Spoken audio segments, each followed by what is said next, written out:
Há uma dor que você não comenta com ninguém, uma dor que você engole no silêncio, que se repete quando você abaixa os olhos, quando tolera mais do que deveria, quando continua ali mesmo depois de perceber que ali você não cabe mais. Essa dor não grita, não quebra portas, não explode. Ela vai corroendo por dentro, vai silenciando a sua força. E o mais cruel é que ela foi aprendida. Você foi ensinado desde cedo que para ser amado precisava agradar, que para ser aceito precisava ceder, que para ter valor precisava calar o que sente. A sabotagem emocional do homem moderno é sutil. Ela não se mostra em gestos teatrais, mas em pequenas renúncias diárias. Você diz sim quando queria dizer não. Você sorri quando queria ir embora. Você permanece por medo de ficar só. E aos poucos você vai desaparecendo de si mesmo. Vai se tornando um personagem moldado pela expectativa dos outros. Um homem domesticado pela culpa de desagradar, pela vergonha de se impor, pela falsa ideia de que, se você for inteiro demais, será abandonado. E é nesse ponto que o estoicismo deixa de ser uma filosofia distante e se transforma em espelho. Ele te obriga a olhar para dentro e ver, com honestidade brutal, onde você mesmo tem se destruído. Ele não te chama para ser frio, insensível ou impenetrável. Ele te chama para ser inteiro, para parar de sangrar por dentro enquanto finge força por fora. Para parar de fazer o papel de compreensivo, quando o que você precisa é de clareza. Clareza para perceber que a pior traição é a que você comete contra si mesmo. Quando você nega sua verdade para manter o conforto dos outros. Você não veio ao mundo para mendigar respeito, nem para se adaptar a espaços que te diminuem. Você não nasceu para ser o reflexo do que os outros esperam, mas a expressão mais viva da sua própria verdade. E toda vez que você se sabota, que se anula, que se desvaloriza em silêncio, algo dentro de você morre. Não de uma vez, mas aos poucos, no ritmo da sua conivência. Por isso, hoje não é sobre ela, nem sobre os outros, é sobre você. Sobre esse ponto exato da sua vida em que você precisa parar, respirar e perguntar com sinceridade: onde foi que eu comecei a me abandonar? Há um momento delicado em que o homem começa a se perder no desejo de ser aceito. Ele parte firme, seguro, com uma essência que pulsa forte e clara.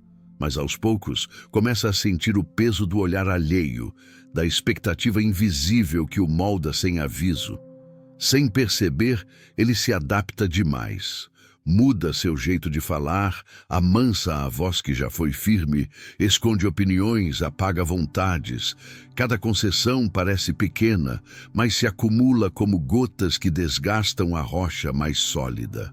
Essa transformação não é natural. É uma prisão emocional que ele mesmo constrói, tijolo por tijolo, para manter um vínculo que parece ameaçado pela sua própria força. Ele se torna um estranho para si mesmo, um eco apagado do que realmente é. A mudança que buscava, que parecia ser para se tornar melhor, se converte em perda da própria identidade. A psicologia chama isso de despersonalização afetiva, um estado onde o homem reprime tanto sua essência que deixa de existir para si mesmo e, o pior, torna-se irrelevante para quem deveria valorizá-lo. Essa autossabotagem silenciosa e cruel faz com que ele desapareça, não só para os outros, mas para o próprio espelho. E esse desaparecimento não acontece em um instante. Ele é gradual, camuflado pelo medo de ser rejeitado, pela ansiedade de agradar, pela crença errada de que ceder demais é prova de amor. É uma traição silenciosa, uma traição contra o que você realmente é. E é essa traição que esconde a raiz do seu sofrimento. Existe um lugar silencioso, quase invisível, onde o homem se prende sem perceber. O lugar do quase valorizado, quase amado, quase prioridade. Esse quase é um convite sutil para a autossabotagem emocional, uma armadilha que aprisiona o coração e a mente. A mente humana, fascinantemente complexa, reage ao inesperado e ao incerto com uma mistura perigosa de esperança e ansiedade. Cientificamente, sabemos que o cérebro é atraído pelo reforço intermitente, aquele impulso que vem em doses irregulares, que gera uma excitação particular porque nunca se sabe quando vai acontecer. É o mesmo mecanismo que prende jogadores em cassinos ou usuários em redes sociais. Esse efeito de intermitência cria uma sensação enganosa de poder e controle, mesmo quando a realidade mostra o contrário. Você acredita estar próximo de algo real, algo duradouro, mas na verdade está preso a migalhas que alimentam um ciclo de desgaste emocional. O efeito? Você se torna dependente desse ciclo, esperando pelo próximo gesto de atenção, pela próxima palavra que te faça sentir vivo, mesmo que por um instante. Você se molda à inconstância e se acostuma com a incerteza, reduzindo seu próprio padrão de merecimento até que ele quase desaparece. Essa prisão emocional, invisível para muitos, é um dos maiores sabotadores do crescimento interno. É como tentar encher um copo furado. Por mais que você tente, nunca vai se satisfazer de verdade. E o pior, você nem percebe que está se afogando em migalhas. O medo da rejeição é uma sombra silenciosa que aprisiona o homem naquilo que ele mais teme: perder o afeto, a aceitação, o pertencimento. Esse medo não é uma escolha consciente, mas um instinto profundamente enraizado, um mecanismo de sobrevivência que, paradoxalmente, acaba se tornando uma prisão. Quando você se cala para evitar conflitos, quando deixa de impor seus limites por receio de ser rejeitado, você está se traindo. Está escondendo pedaços preciosos da sua verdade para encaixar-se em moldes que não são seus. Essa renúncia constante de si mesmo cria uma espécie de apagamento interno, uma dissolução gradual da sua essência. A sociedade muitas vezes ensina que ceder é sinal de maturidade, que ser flexível é sinônimo de amor. Mas essa flexibilidade, quando vem do medo, é um preço alto demais para pagar.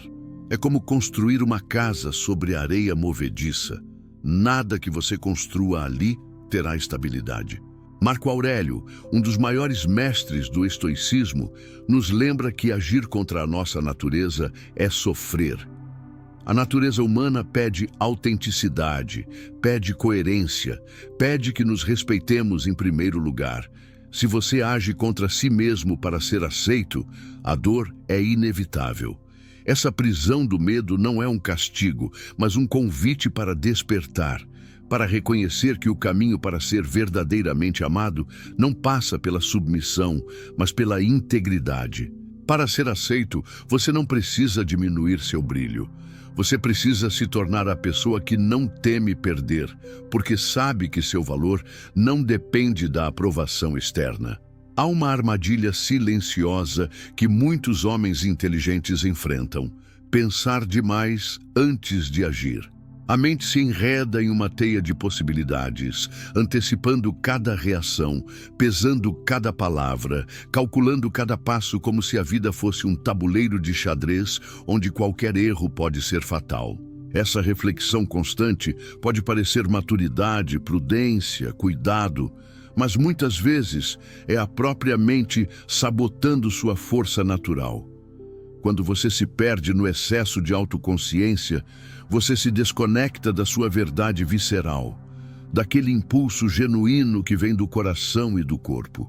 Você se transforma em um observador externo de si mesmo, avaliando, julgando, censurando cada ação antes mesmo de vivê-la. Esse fenômeno, conhecido como o efeito do observador interno, é uma prisão invisível. Ele impede que você se entregue ao momento, que sinta o fluxo da vida, que se manifeste com presença e poder. A hesitação constante cria um vazio, um silêncio onde sua voz deveria ecoar. A ausência da ação enfraquece sua presença.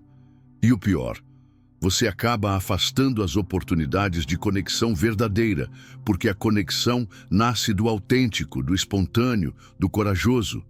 O estoicismo não rejeita a reflexão. Ele a cultiva, mas nos ensina que a verdadeira força está na ação consciente, mas decidida.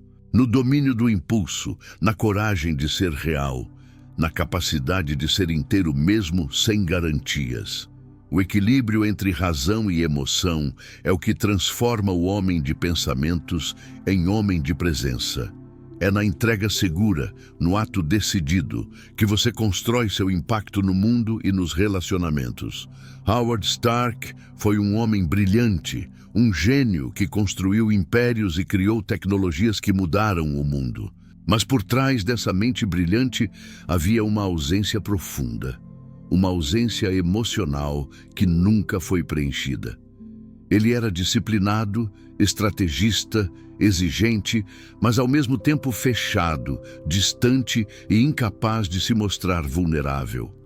No universo Marvel, essa distância se tornou uma ferida invisível para seu filho, Tony Stark. Tony cresceu sentindo-se invisível, um filho que nunca conseguiu a verdadeira presença do pai. Howard, no seu esforço de ser perfeito, de manter o controle, acabou afastando a conexão mais fundamental, a conexão emocional verdadeira. Esse é o retrato de muitos homens que se sabotam sem perceber. Homens que acreditam que serem fortes e competentes é suficiente para serem amados e respeitados. Homens que escondem sua humanidade por medo de parecerem frágeis ou imperfeitos. Homens que, na busca pelo melhor eu, acabam perdendo o contato com seu próprio coração. A lição de Howard Stark é clara. A verdadeira força não está apenas no domínio da mente, mas na coragem de ser presente, de se mostrar inteiro. Nos relacionamentos, quanto mais você tenta ser perfeito e esconder sua verdade, mais você se distancia do impacto emocional que só a presença autêntica pode gerar. Reconhecer essa ausência, aceitar a própria vulnerabilidade e agir com presença são passos essenciais para romper o ciclo de autossabotagem emocional e construir conexões verdadeiras e profundas. Você já percebeu como muitas vezes a maior traição não vem de fora, mas de dentro? A versão de você que aceita calar, que aceita ceder, que aceita se diminuir em nome de agradar, essa é a versão que mais te destrói.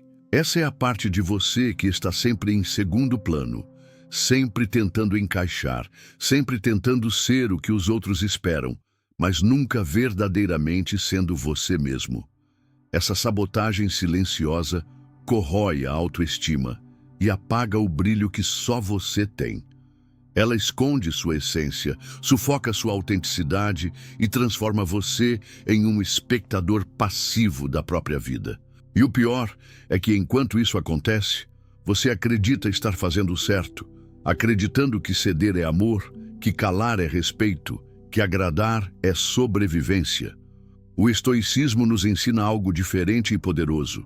Não é sobre agradar os outros, mas sobre respeitar a si mesmo. Não é sobre ser tudo para todos, mas sobre ser fiel à sua verdade, por mais difícil que isso seja. Essa fidelidade é o começo da liberdade. A liberdade que permite a reconstrução do eu que você respeitaria se olhasse no espelho. Não é necessário mais chances para ser alguém melhor. O que é necessário é a reconciliação consigo mesmo.